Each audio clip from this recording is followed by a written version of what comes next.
The women employment law is on the agenda, it could pass in parliament any moment.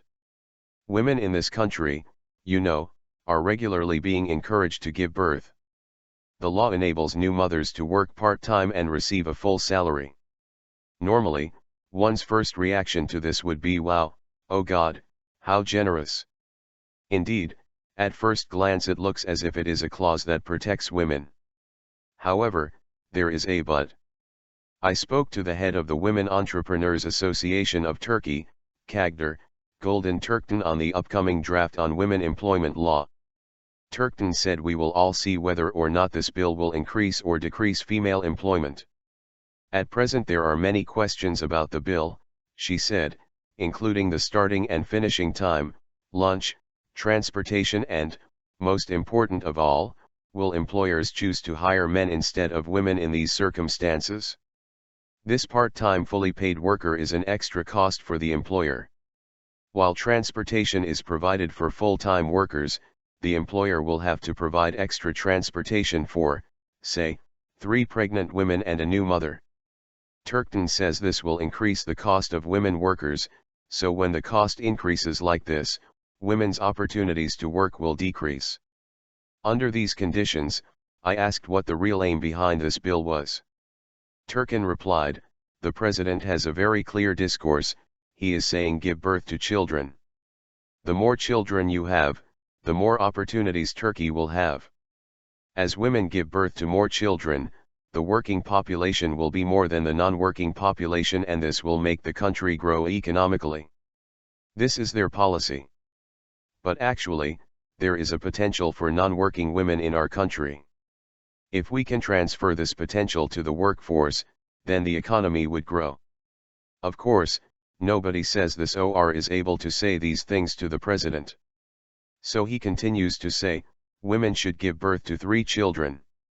But the model we are suggesting is applied all over the world. Including Japan, many countries have increased their development this way, Türktan said. If you are able to draw non-working women into an active economy, it would be beneficial to the country. You would be able to use the passive and non-productive portion of the population. Turkey is at a junction, she believes.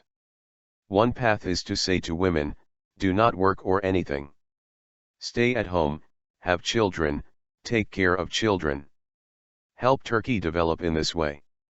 Or, there is another option, dear women staying at home without working. Come and join the economy. You will also produce, and as a result, Turkey will develop. I asked her whether this political power wanted to design a society where women are at home and left behind, and whether the intention was to draw women away from active work and pacify them. Türktan argued that there was no answer to this because it depended on society's response. Let us wait and see how society will respond. We do not know yet. Will young women really have children one after the other as the president wants?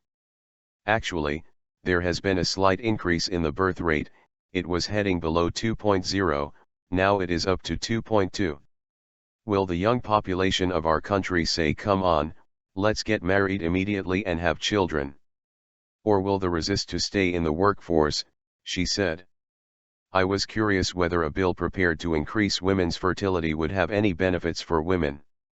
Türktan thinks it was highly probable that there will be no benefits for women. I cannot say anything without an economic model or any existing research. But there is this reality, such a generous law for women that grants so many rights to women in terms of birth giving. Why was this not discovered in any other country? Why is it going into effect for the first time ever in our country, she said. Yes, this type of law is not present in any other country. Not even one example as generous as this exists.